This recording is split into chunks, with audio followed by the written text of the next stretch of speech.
भगवान कहते हैं कि जब मेरे भक्त के अंतःकरण में अहंकार का बीज अंकुरित होता है तो वो पौधे में परिवर्तित ना हो पाए, उससे पूर्व ही मैं उस बीज को उखाड़ करके फेंक देता हूं। और जब गोपियों के मन में अहंकार आया, भगवान गोपियों को छोड़ करके भाग गए। भागे नहीं है वहीं, पर गोपियों को लग रहा है कि कृष्ण हमें छोड़ के भाग गए, कृष्ण हमें छोड़ करके चले गए। कृष्ण के वियोग में गोपिकाओं की स्थिति बड़ी दयनीय है। गोपिकाएं पेड़ से, पौधे से, पशु से, पक्षी से, सबसे पूछ रही हैं, क्या तुमने कृष्ण को देखा है? खूब बड़े बड़े पेड़ लगे हैं, गोपिकाएं उन पेड़ों से पूछती हैं कि आपकी दृष्टि तो दूर तक जा रही है, जरा देख करके बताइए कहीं कृष्ण दिखाई दे रहे हैं। मां तुलसी के पौधों से गोपियां कहती हैं कि हे मां, आपकी खुशबू के कारण आप कृष्ण के चारों तरफ भौरे मंडराते रहते हैं, उसके बाद भी कृष्ण आपको अपने कंठ में धारण किए रहते हैं, आपको तो पता होगा कृष्ण कहाँ है। मां तुलसी कहती है मैं भी नहीं जानती कि कृष्ण कहाँ है। यमुना के जल से, यमुना के तट से, पत्तों से, धूल से, पशु पक्षियों से गोपियां पूछती हैं। आज गोपियों की स्थिति ऐसी है जैसे त्रेता युग में राम जी की हो गई। जब मां जानकी का वियोग हुआ तो मानस में बाबा तुलसी लिखते हैं, हे खग मृग हे मधुकर श्रेणी, तुम देखी सीता मृग नयनी। जैसे त्रेता युग में जब भगवती जानकी का वियोग हुआ तो राम जी पेड़ से, पौधे से, पशु से, पक्षी से, पत्तों से, पत्थरों से, सबसे, हिरणों से, जानवरों से, जीव जंतुओं से पूछ रहे हैं, क्या तुमने मृग के समान नेत्रों वाली मृगनयनी सीता को देखा है? वैसी ही स्थिति है आज गोपियों की। गोपियां पेड़, पौधे, पशु, पक्षी, चर अचर, जड़ चेतन सबसे पूछ रही हैं, क्या कृष्ण को देखा है? ढूंढते ढूंढते जब गोपिकाएं आगे बढ़ी, तो ब्रज की धूल में गोपियों ने भगवान कृष्ण के चरण कमलों को देखा। और जब ब्रज की धूल में चरण कमलों को देखा तो गोपिकाएं समझ गई ये तो कृष्ण के चरण चिन्ह हैं, पद चिन्ह हैं। क्यों? क्योंकि उन चरण कमलों में शंख, चक्र, गदा, पद्म, अंकुश आदि के चिन्ह बने। कुछ आगे बढ़ी तो ब्रज की धूल में कृष्ण के जो पैर हैं वो अंदर की तरफ गहरे धसे हुए दिखाई दिए।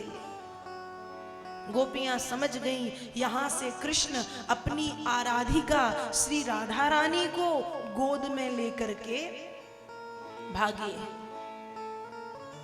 देखो, जब व्यक्ति अपने कंधे पर किसी बोझ को रखता है, हम कोई वजनदार वस्तु जब उठाते हैं तो हमारे पैर नीचे पृथ्वी में गहरे होने लगते हैं। तो जब गहरे गहरे पैर दिखाई दिए धूल में धसे हुए, तो गोपिकाएं समझ गई कि कृष्ण यहां से आराधिका श्री राधा रानी को लेकर के भागे हैं। और जब गोपियों ने कृष्ण के पद चिन्हों को प्राप्त किया, एक दूसरी गोपी से गोपियां कहती हैं, धन्या अहो अमियात्यो गोविंदांग्र यब्जरेणवा यान ब्रह्मेशो रमा देवी दधुर्मूर्धन घनोतये। गोपियां कहती हैं, धन्या अहो, हम धन्य हैं, हम धन्य हैं, हम धन्य हैं। तो आपस में बात करती हैं कि हम धन्य क्यों हैं? कहा, गोविंदांग्रयब्जुरेणवा, हम धन्य इसलिए हैं क्योंकि इतनी सरलता से गोविंद के चरण कमलों की रेणु, गोविंद के चरण कमलों की धूल हमें मिल गई। एक दूसरे से पूछती हैं तो कृष्ण के चरणों की धूल मिल जाने में कौन सी बड़ी बात है। तब कहती हैं अरे बहुत बड़ी बात है। क्यों? यान ब्रह्मेशो, जिन कृष्ण के चरण कमलों की धूल को पाने के लिए स्वयं ब्रह्मा तरसते हैं। कौन ब्रह्मा? कहा बे ब्रह्मा, जब यह जीव मां के गर्भ में होता है तो इन 5 बातों को तय करते हैं। आयु कर्म च वित्तम च विद्या निधनमेव च पंचैतान्यपि सृज्यन्ते गर्भस्थस्यैव देहिनाम्। बे ब्रह्मा, जब ये जीव मां के गर्भ में होता है तो उन 5 बातों को पहले से तय कर देते हैं। आपकी उम्र कितनी होगी? आयु, कर्म, आप कर्म कौन सा करेंगे? आयु, कर्म, वित्तम, धन कितना होगा, विद्या, ज्ञान कितना होगा, निधन, मृत्यु कब होगी। इन 5 बातों को ब्रह्मा मां के गर्भ में निश्चित करते हैं। जन्म विवाह मरणतः होई, जह जस लिखा सो तस विधि होई। हमारे जन्म लेने से पहले ही ये बातें ब्रह्मा जी तय कर देते हैं। जन्म, विवाह, मरण, कब, कैसे, कहां होना है, वो तय करने वाले हम नहीं, विधाता है।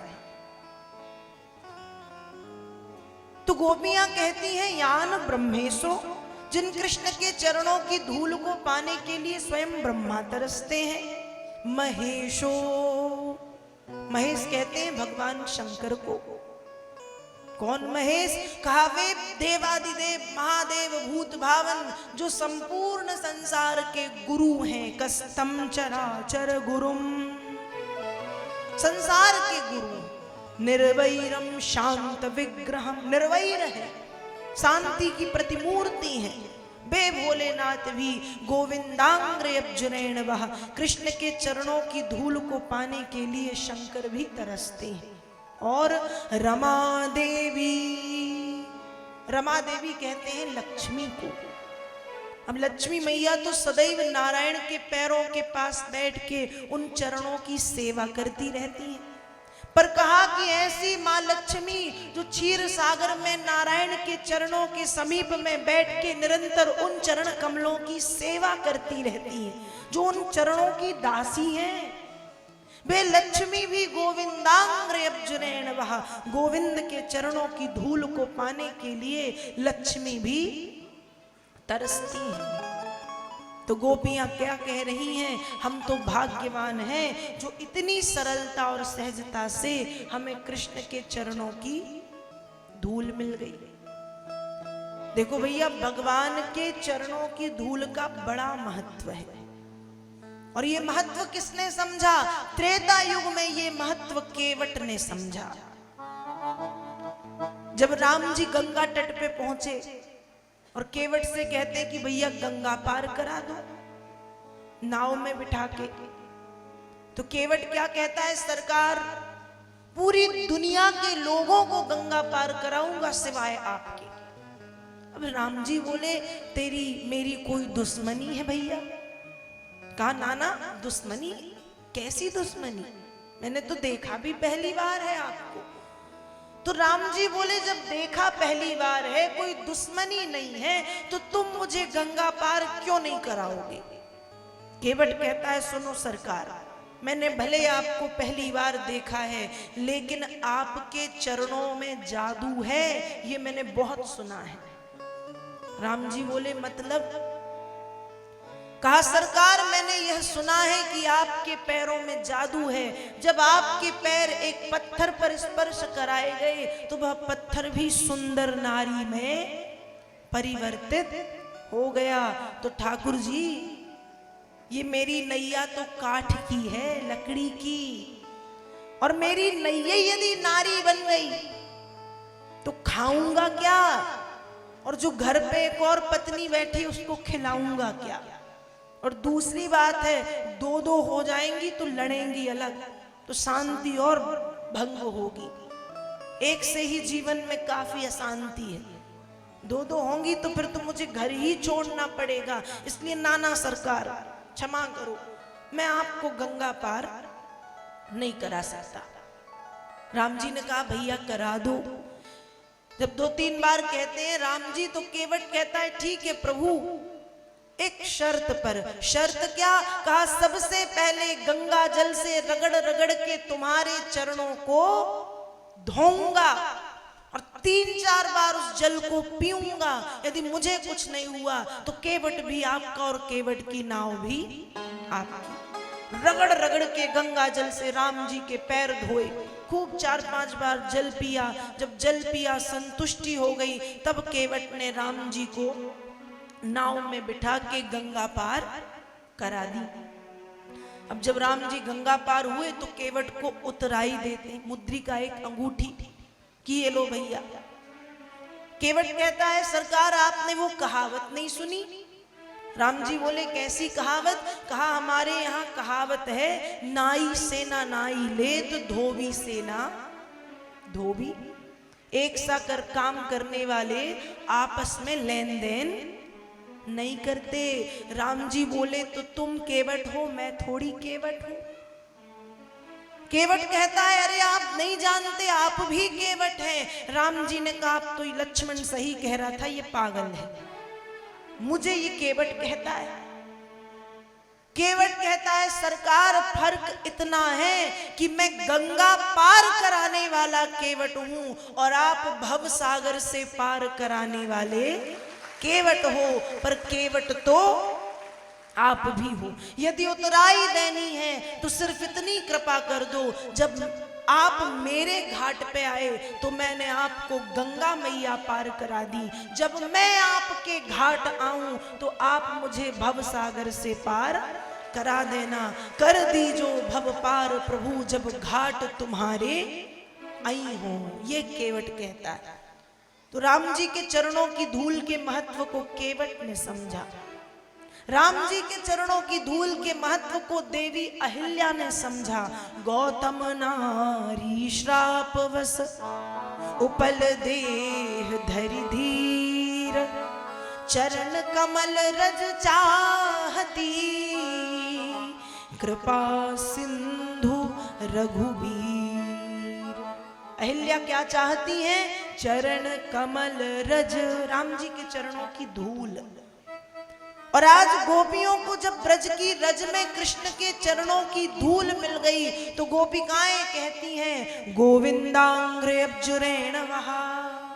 हम धन्य इसलिए हैं क्योंकि हमें गोविंद के चरणों की धूल मिल गई। ये है भगवान के चरणों की धूल का महत्व। और गोपियां आगे बढ़ी, भगवान नहीं मिले, और जब भगवान नहीं मिले तो गोपियां मन ही मन गाती हैं। क्या कहती हैं? गोपियों ने कहा